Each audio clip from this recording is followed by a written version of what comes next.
Security footage shows a black woman in designer clothes being physically escorted from Cartier's flagship Manhattan store while white customers film with their phones, laughing.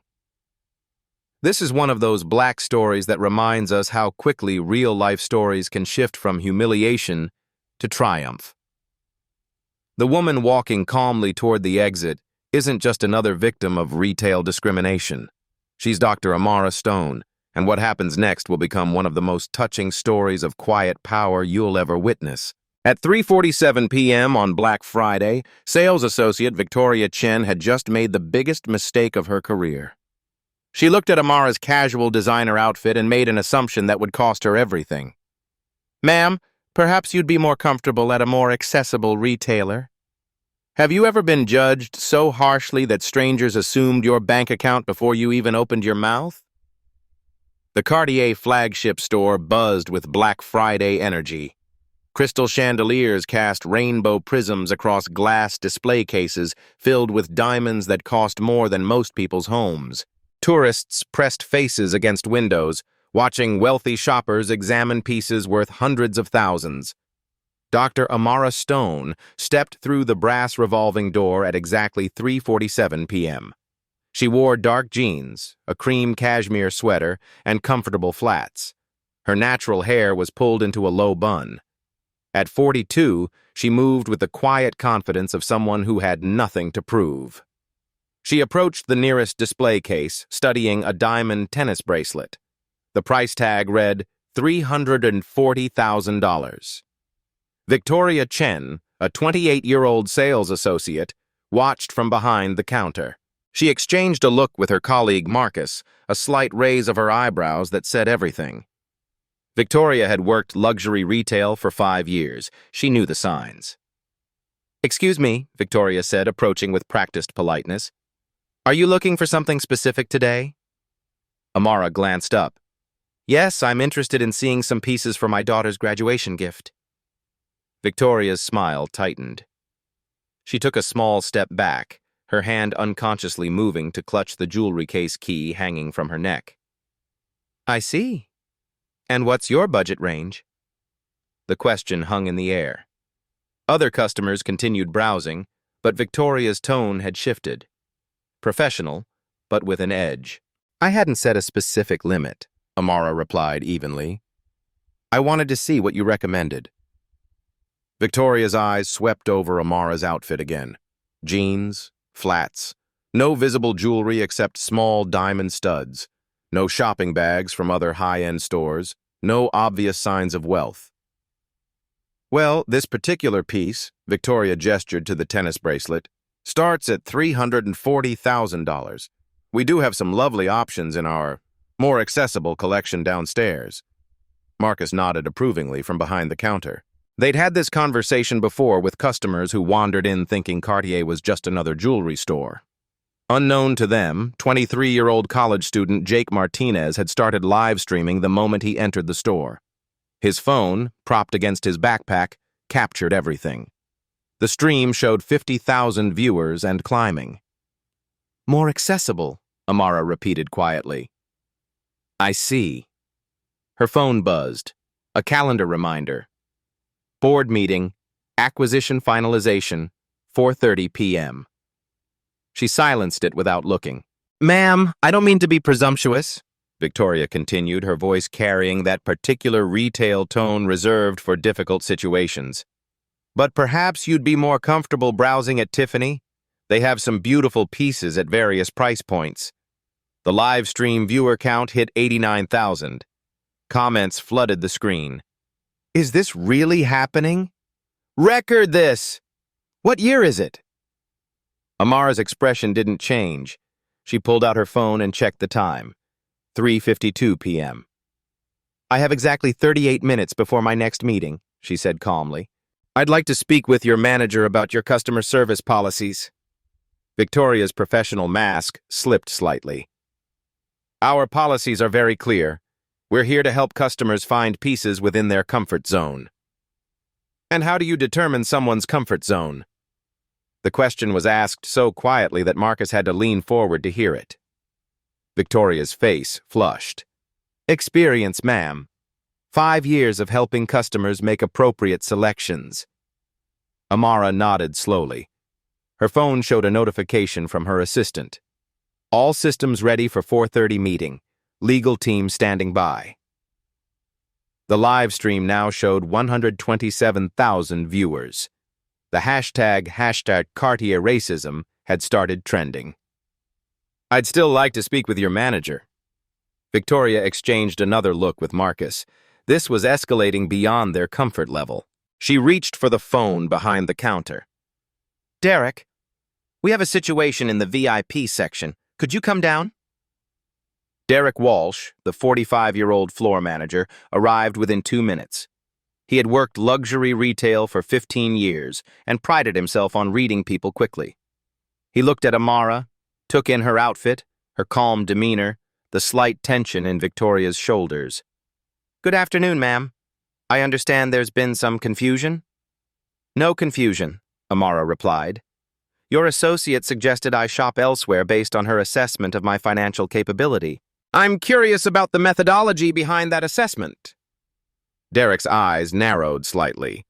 He'd dealt with difficult customers before. People who came in trying to prove points, wanting to waste time, demanding attention they hadn't earned. Ma'am, our associates are trained to help customers find pieces that match their needs and preferences. Sometimes that means directing them to collections that might be more suitable. More suitable based on what criteria? The live stream viewer count hit 200,000. Local news stations were now picking up the feed. The comments section exploded with outrage and support in equal measure. Amara checked her watch again. 3:58 p.m. 32 minutes remaining. Derek's patience was wearing thin. He gestured toward the door. Ma'am, if you're not here to make a purchase, I'm going to have to ask you to allow our paying customers to browse in peace. The words hung in the air like smoke. Other customers had stopped pretending not to listen. Phones were discreetly raised. The tourist with the live stream adjusted his angle for a better shot. Amara looked around the store. Crystal, gold, diamonds worth millions. Customers in designer clothes examining pieces worth more than most people's annual salaries. Security cameras in every corner recording everything. She reached into her purse and pulled out her phone. Derek tensed, expecting an argument, a demand to speak to corporate, threats of bad reviews. Instead, Amara scrolled through her contacts and selected a number. The call connected immediately. James, it's me. Her voice was so quiet that the live stream barely picked it up, but the viewers leaned in, sensing something significant was happening. Execute option 7. Amara said into her phone, her voice barely above a whisper. Yes, immediately, full terms. Derek frowned, unable to make out her words. Victoria shifted nervously behind the counter. The live stream viewer count climbed past 250,000 as word spread across social media platforms. Amara ended the call and slipped her phone back into her purse. She looked at Derek with the same calm expression she'd maintained throughout the encounter. I'd like to wait for your regional director to arrive. Derek blinked. Ma'am, our regional director doesn't make house calls for customer complaints. If you'd like to file a formal, she should be here shortly. The certainty in Amara's voice made Derek pause. Victoria looked confused. How would this random customer know anything about their corporate structure? 4:02 p.m. 28 minutes until Amara's meeting. Derek pulled out his radio.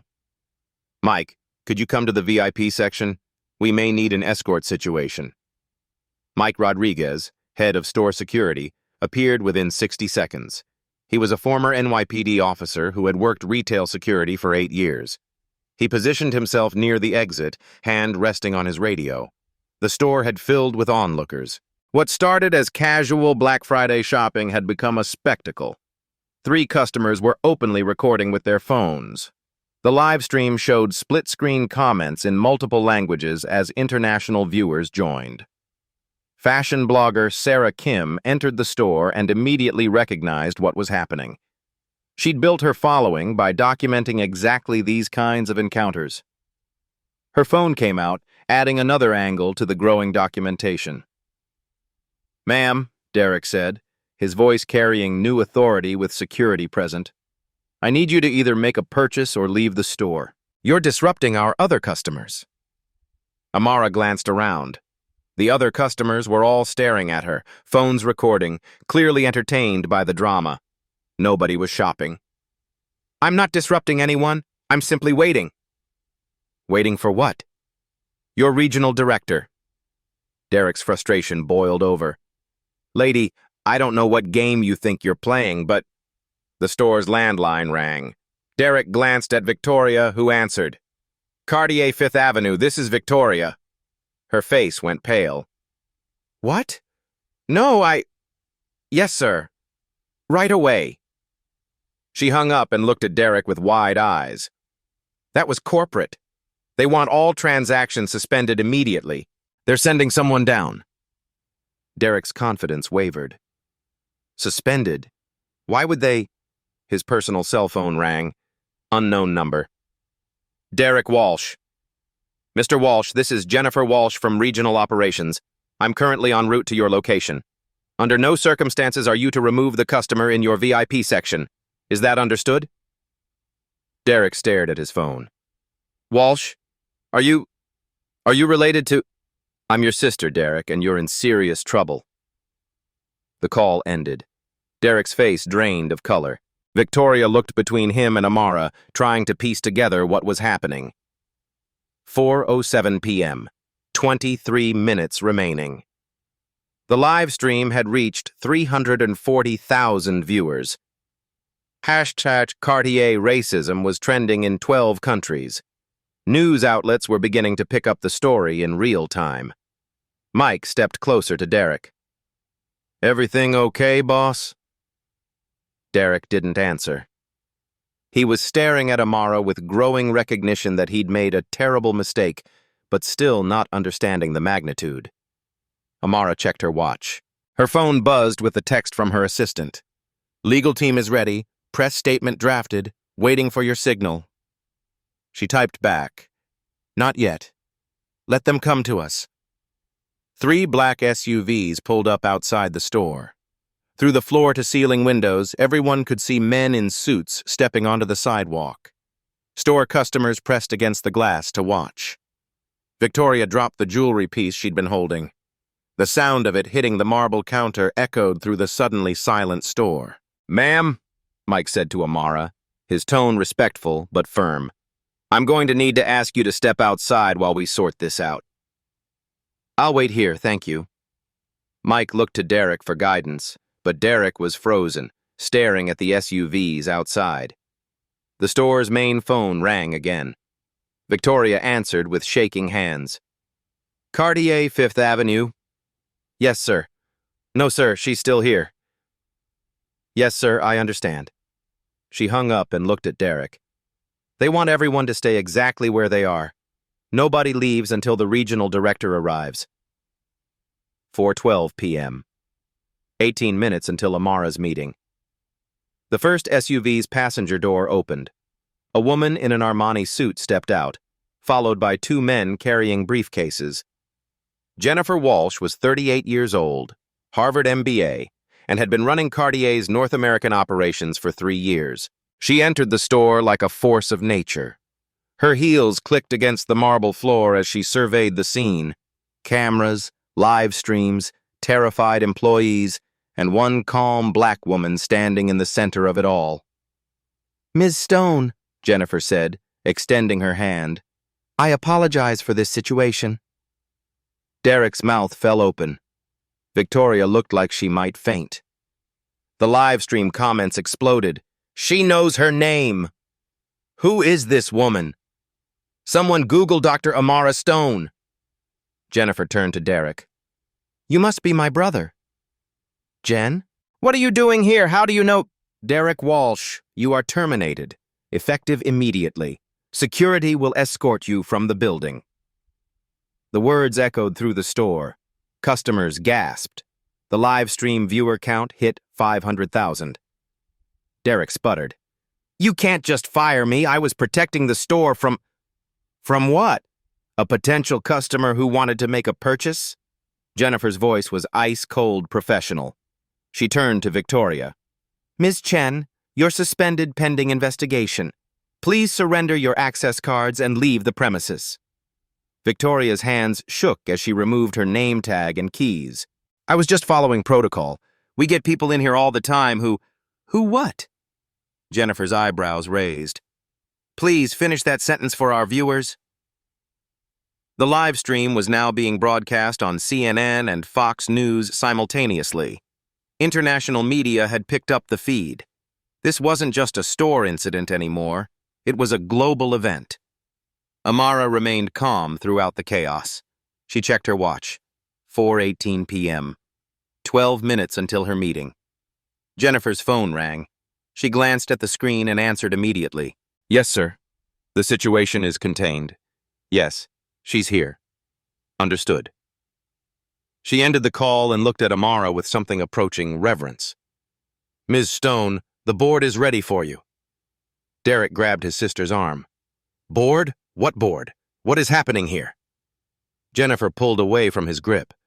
Derek, in about 10 minutes, you're going to understand exactly how much money your racism just cost this company.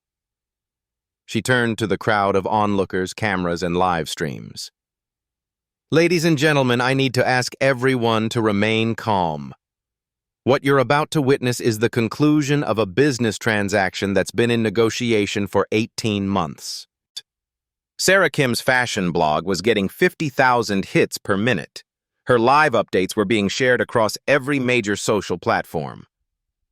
Amara's phone buzzed. A text from her CFO. All documents signed. $2.8 billion ready for transfer. Awaiting your final authorization. She looked around the store one more time. Crystal chandeliers, marble floors, terrified employees, fascinated customers, global media attention.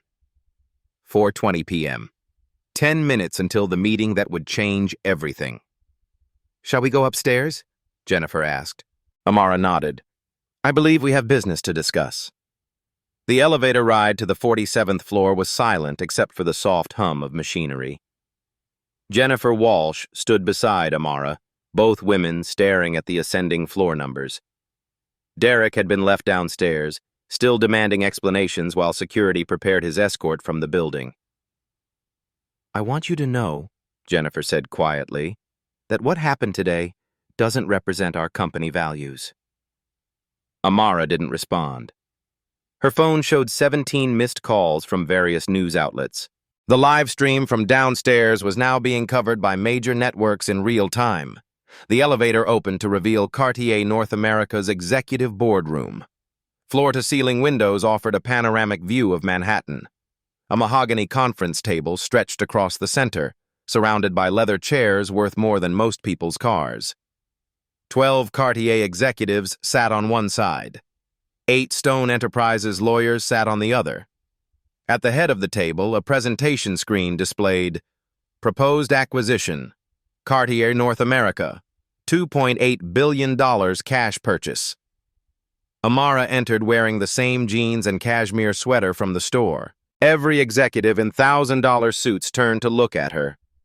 Gentlemen, ladies, she said, taking her seat at the head of the table. Thank you for accommodating the schedule change. Charles Morrison, Cartier's CEO, cleared his throat. Dr. Stone, we're prepared to proceed with the acquisition as discussed. However, given today's incident, we feel it's important to address the incident where your employees racially profiled your company's new owner? Amara opened her briefcase and removed a tablet. Yes, let's address that. She touched the screen. Security footage from the store began playing on the wall display. Every word, every gesture, every moment of discrimination played in high definition. Victoria's voice filled the room. Perhaps you'd be more comfortable at a more accessible retailer. The executives shifted uncomfortably. Several checked their phones, seeing the social media explosion happening in real time. Amara paused the video. This footage has been viewed 2.3 million times in the past 47 minutes. Cartier racism is trending in 38 countries. She touched her tablet again. Stock charts appeared on screen. Your parent company's stock has dropped 4.2% since this went viral. That represents approximately $340 million in lost market value. Charles Morrison's face went pale. Dr. Stone, we're prepared to offer substantial compensation for this unfortunate. I'm not here for compensation, Mr. Morrison. I'm here to complete a business transaction and address systemic issues in your organization. Amara stood and walked to the windows overlooking Fifth Avenue. 47 stories below, crowds had gathered outside the Cartier store. News vans lined the street. Stone Enterprises has $4.2 billion in liquid assets, she said without turning around. Our due diligence on Cartier North America shows $890 million in annual revenue with 12% growth projections. She turned back to the room. What our due diligence didn't reveal was the depth of your customer service problems. Her tablet displayed internal company emails, customer complaints, and training materials. 17 documented cases of discrimination in the past 2 years, settlement payments totaling $2.3 million, and training materials that include phrases like appropriate customer identification and suitable demographic targeting. The room was silent except for the hum of air conditioning and distant traffic sounds. You have two options, Amara continued, her voice calm and measured. Option 1. I complete this acquisition as planned. Derek Walsh faces criminal charges for harassment under New York Civil Rights Law Section 40C. Victoria Chen receives a permanent ban from luxury retail employment. And we implement comprehensive reform of your customer service protocols. She paused, letting the weight of her words settle.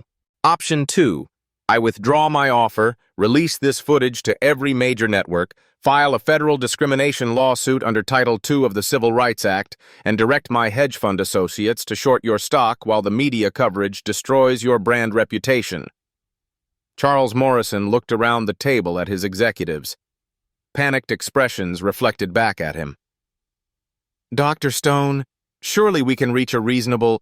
Amara held up her hand. I'm not finished. She returned to her seat and opened a thick folder. Option 1 includes the following non-negotiable terms. Immediate termination of Derek Walsh with cause, forfeiting all benefits and severance. Suspension and mandatory retraining for Victoria Chen, with her future employment dependent on successful completion of cultural sensitivity programs. She pulled out legal documents. Implementation of the Stone Protocol, mandatory bias training every 90 days for all customer-facing employees. Installation of a real-time discrimination monitoring system using AI analysis of customer interactions. And establishment of a $50 million diversity and inclusion fund for staff training and community outreach. The executives exchanged glances.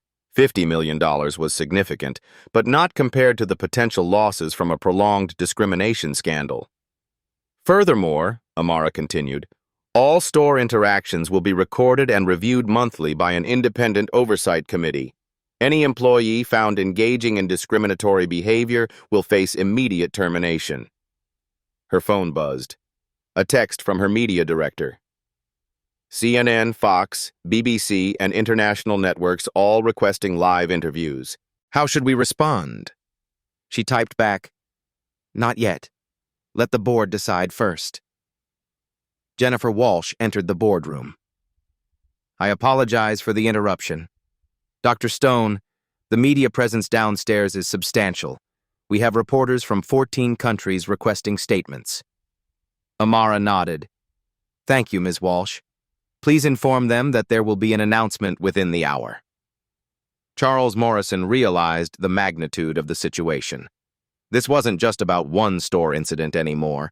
The entire luxury retail industry was watching. Cartier's response would set a precedent. Dr. Stone, we accept your terms for option 1. Excellent. Amara opened her briefcase and removed signature pages.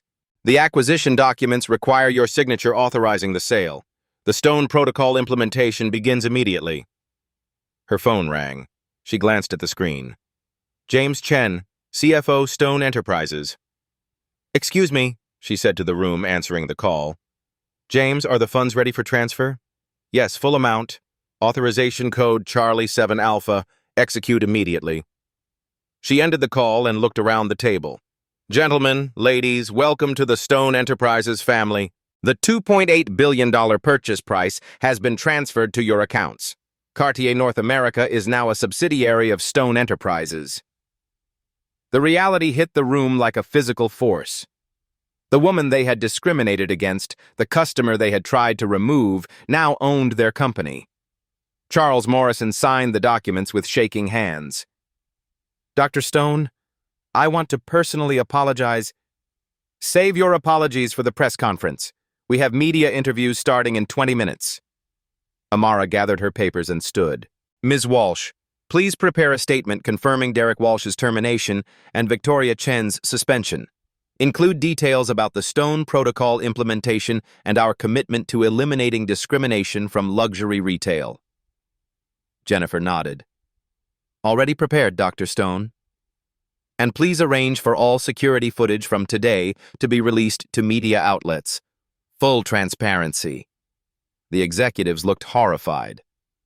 "Dr. Stone," Morrison said, "surely releasing the footage will only extend the negative publicity." "Mr. Morrison, transparency builds trust. Covering up incidents builds lawsuits." Her phone showed 47 missed calls and 312 text messages. The story was exploding across global media. "The press conference will be held in the store where this began," Amara announced. "I want customers to see that discrimination has consequences and that luxury retail can do better." She walked toward the elevator, then turned back to the room. "By the way, the tennis bracelet Victoria wouldn't let me see. I'll be purchasing it for my daughter's graduation, along with matching earrings." The elevator doors closed on a room full of executives trying to process what had just happened. In 47 minutes, Dr. Amara Stone had gone from discrimination victim to company owner, implementing systemic change that would affect the entire luxury retail industry. Her phone buzzed with a message from her daughter at Harvard Law. "Mom, you're trending worldwide. I'm so proud of you. Can't wait to see my graduation gift." Amara smiled for the first time all day. Sometimes the best revenge wasn't getting mad, it was getting even, and getting systematic change in the process. The elevator descended toward a crowd of reporters, cameras, and a world waiting to see what justice looked like in the 21st century. The press conference was scheduled for 5:15 p.m. in the Cartier flagship store where everything began. By 5 o'clock p.m., the scene outside resembled a presidential campaign event. News trucks from CNN, Fox, BBC, and networks from 12 countries lined Fifth Avenue. Reporters clutched microphones while camera crews jostled for position. Inside the store, the crystal chandeliers cast dramatic lighting across what had become an impromptu press room. Chairs were arranged in rows facing a podium that had been hastily installed near the VIP section where the discrimination occurred. Dr. Amara Stone stood in the same spot where Victoria had suggested she shop somewhere more accessible. She wore the same jeans and cashmere sweater, but now she also wore the $340,000 diamond tennis bracelet that had started everything. Jennifer Walsh introduced her to the assembled media. "Ladies and gentlemen, Dr. Amara Stone, CEO of Stone Enterprises and new owner of Cartier North America." Cameras flashed as Amara stepped to the podium. The live stream that had captured the discrimination was still running, now with 3.2 million viewers from around the world. "This morning I entered this store as a customer. This afternoon I left as its owner. What happened in between represents both the worst and best of American capitalism." She paused, letting the gravity of her words settle across the room. At 3:47 p.m., sales associate Victoria Chen decided I couldn't afford jewelry in this store. She based this assessment not on my words, my behavior, or my stated intentions, but on my appearance, specifically on the color of my skin. The room was silent, except for the clicking of camera shutters. Ms. Chen suggested I would be more comfortable shopping at a more accessible retailer. Manager Derek Walsh supported her assessment. Security was called to remove me from the premises. Amara touched the bracelet on her wrist. This piece costs $340,000. I purchased it an hour ago, but the real price of discrimination is much higher. She gestured to Jennifer Walsh, who activated a presentation screen. Stone Enterprises acquired Cartier North America today for $2.8 billion. This acquisition was planned for 18 months, but today's events accelerated our timeline considerably. Financial documents appeared on screen showing the complete transaction details. Discrimination doesn't just hurt individuals, it costs companies billions. Cartier's parent company lost $340 million in market value today because of a 47-minute incident caught on live stream. A reporter from the Wall Street Journal raised her hand. Dr. Stone, what message does this send about minority ownership in luxury retail? The message is simple. Excellence has no color.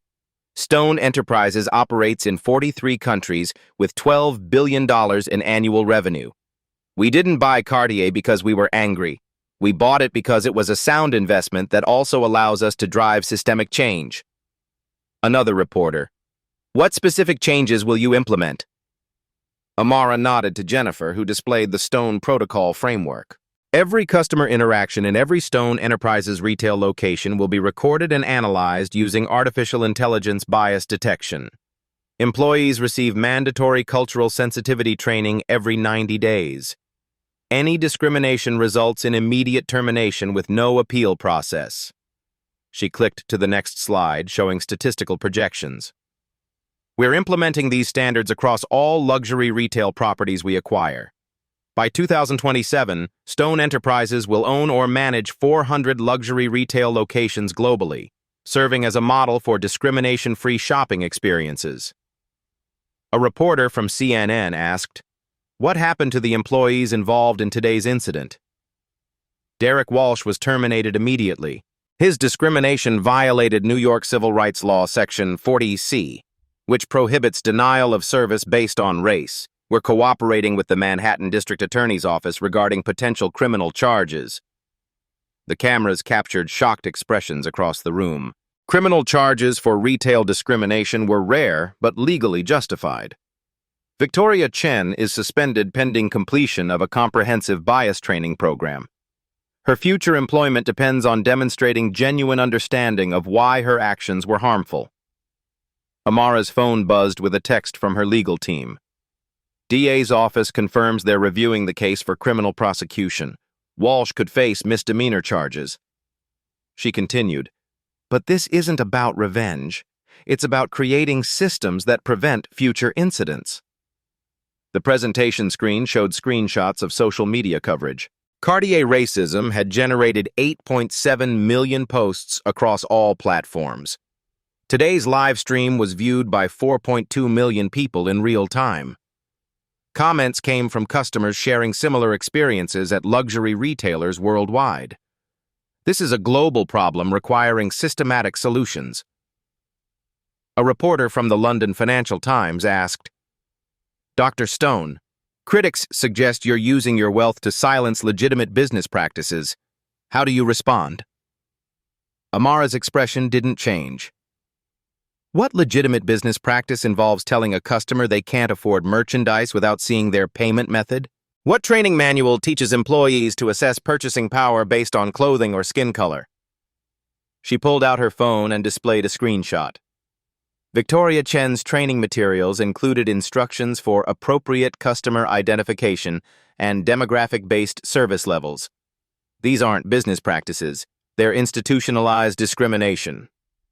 The room buzzed with reporters frantically taking notes and updating their news desks. Stone Enterprises spent 18 months conducting due diligence on Cartier. We reviewed financial records, market projections, and growth potential. What we didn't anticipate was discovering discrimination training materials in their employee handbook. Jennifer Walsh stepped forward with additional documentation. Our legal team found 17 documented discrimination incidents in the past 2 years, resulting in $2.3 million in settlement payments. These incidents were covered up rather than addressed systematically. Amara returned to the podium. Today's acquisition allows us to implement the Stone Protocol immediately, but our real goal is industry transformation. Ciao. The presentation screen showed partnership announcements with other luxury brands. Tiffany, Bulgari, and Harry Winston have agreed to pilot Stone Protocol standards in their flagship stores. We're creating an industry-wide certification program for discrimination-free retail environments. A reporter from Forbes asked, "What's the economic impact of these changes?" Excellent question. McKinsey research shows that companies with diverse and inclusive practices outperform competitors by 25% annually. Discrimination isn't just morally wrong. It's economically stupid. Statistical charts filled the screen showing revenue correlations between inclusive practices and financial performance. Stone Enterprises' commitment to equality has driven consistent growth for 15 years. Companies that serve all customers effectively capture larger market shares. Her phone showed a message from the Manhattan District Attorney. Press conference at 7 p.m. regarding Walsh investigation. Can we coordinate statements? She typed back, "Full cooperation. Send details."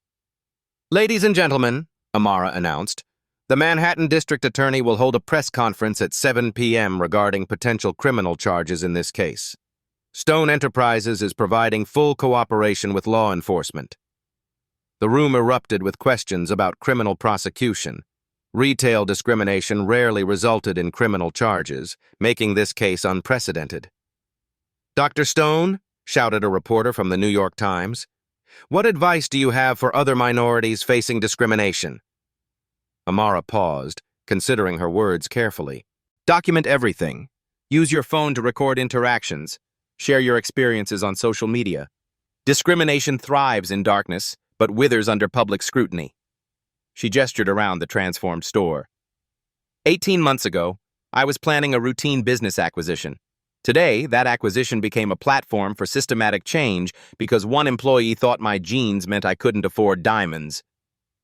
The irony wasn't lost on anyone in the room. Power isn't about buying everything you can afford. It's about using your resources to ensure the next person, regardless of their skin color, their clothes, or their accent, gets treated with dignity and respect. A young reporter from a local station asked, "What's next for Stone Enterprises?" "We're launching a $100 million fund for minority-owned businesses in retail and hospitality. We're also developing technology that will allow customers to report discrimination incidents in real time, creating immediate accountability." The presentation screen showed mock-ups of a mobile app called Equal Service. The app uses location services to identify incidents, records interactions with permission, and connects users with legal resources. It launches in 6 months across all major metropolitan areas. Amara looked around the room filled with cameras, reporters, and the same display cases where she'd been discriminated against hours earlier. Today began with someone assuming I didn't belong here. It ends with systemic changes that will help ensure no customer ever faces that assumption again. She stepped away from the podium as reporters shouted final questions. The press conference had lasted 43 minutes, almost exactly as long as the discrimination incident that started everything. As cameras continued rolling and reporters filed their stories, Amara walked to the jewelry case where Victoria had refused to show her the tennis bracelet. The same bracelet now sparkled on her wrist, purchased with the same credit card Victoria had assumed she didn't possess. Sometimes, justice wasn't about getting even. Sometimes, it was about getting systematic. 3 months after the Cartier incident, the transformation was visible everywhere.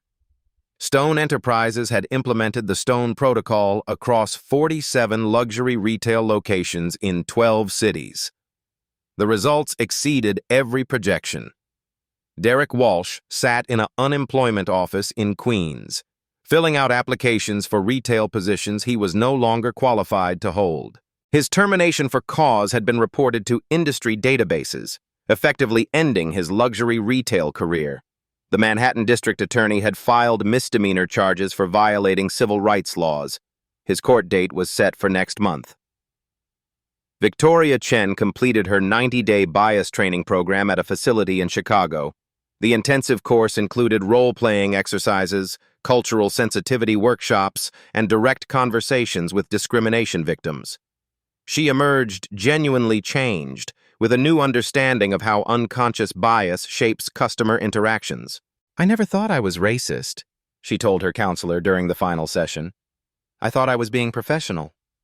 I realized now that my definition of professional was shaped by assumptions I didn't even know I had." Victoria's reinstatement to Cartier was conditional. She would work under direct supervision for 6 months, with all customer interactions recorded and reviewed. Her first day back, she served a young black man looking at engagement rings. She treated him with the same attention and respect she gave every customer, and he purchased a $45,000 ring for his fiancée. The Stone Protocol had been refined through 3 months of implementation.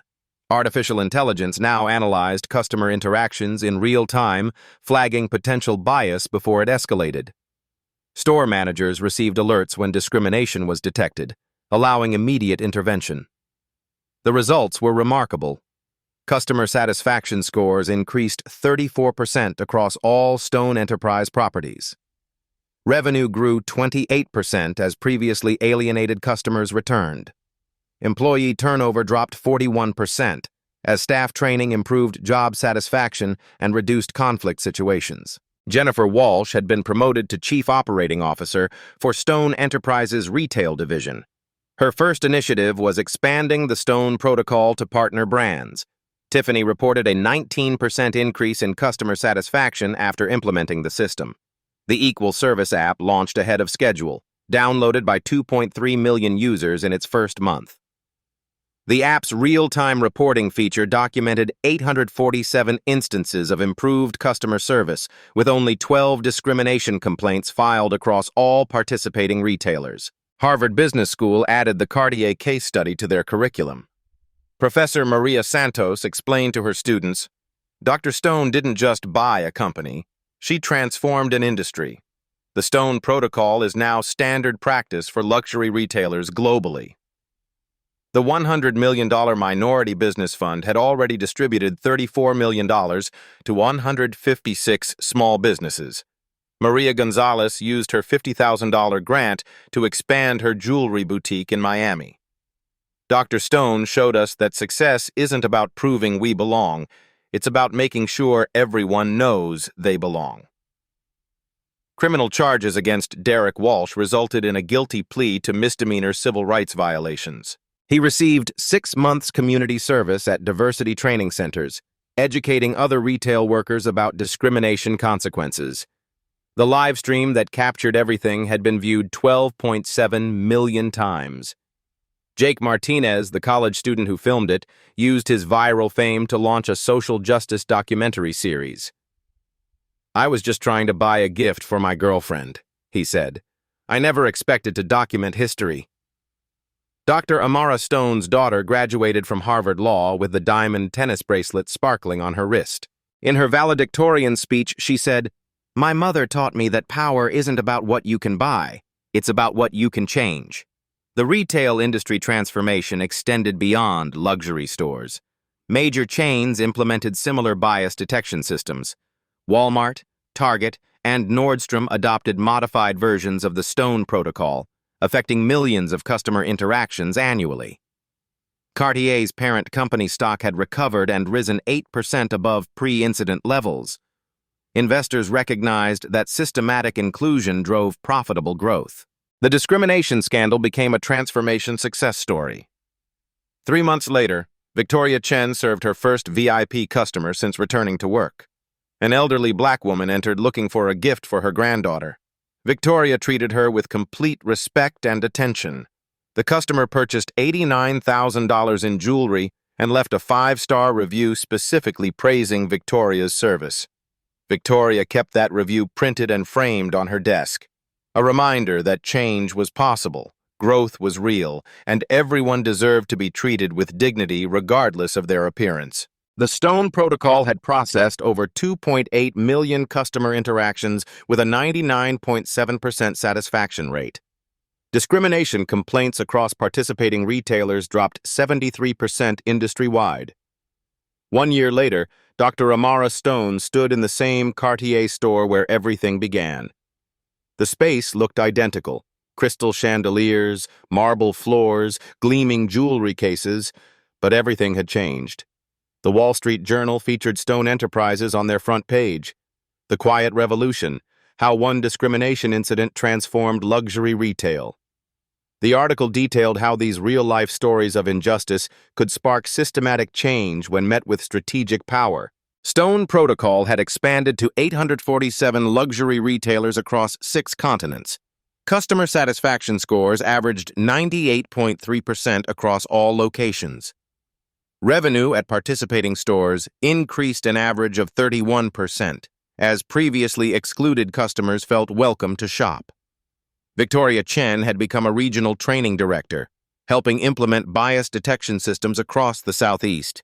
Her transformation from perpetrator to advocate proved that people could genuinely change when given proper education and support. "I was the problem," she told new trainees, "but I was also part of the solution. Every interaction matters. Every customer deserves respect."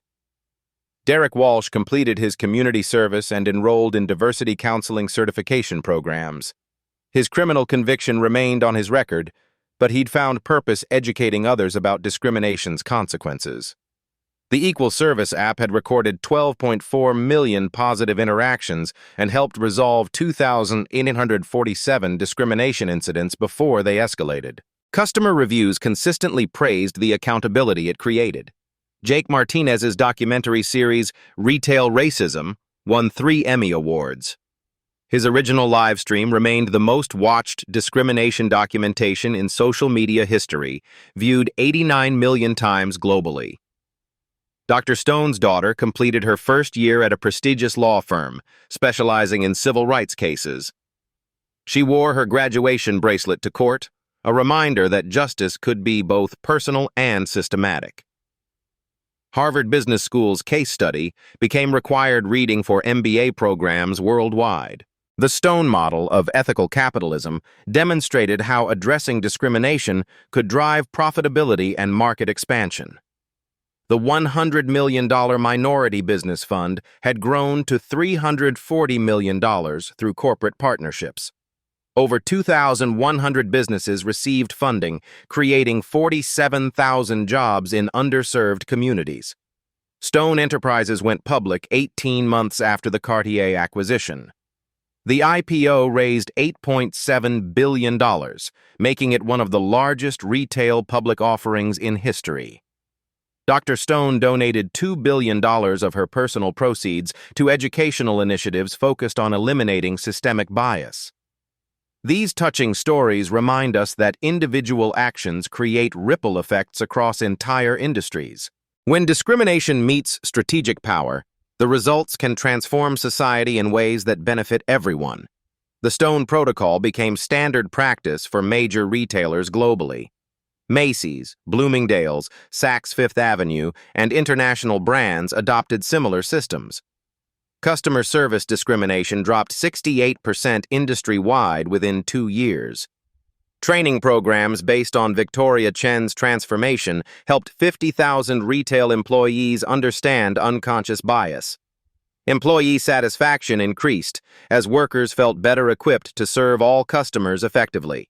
Dr. Stone's approach proved that lasting change required systematic solutions, not individual revenge. Her quiet power had created an industry revolution without raising her voice or seeking personal vindication. Today, the Cartier store displays a small plaque near the entrance. All customers are welcome here. All customers deserve respect. All customers matter. It's a simple message that represents a profound transformation in how business serves humanity.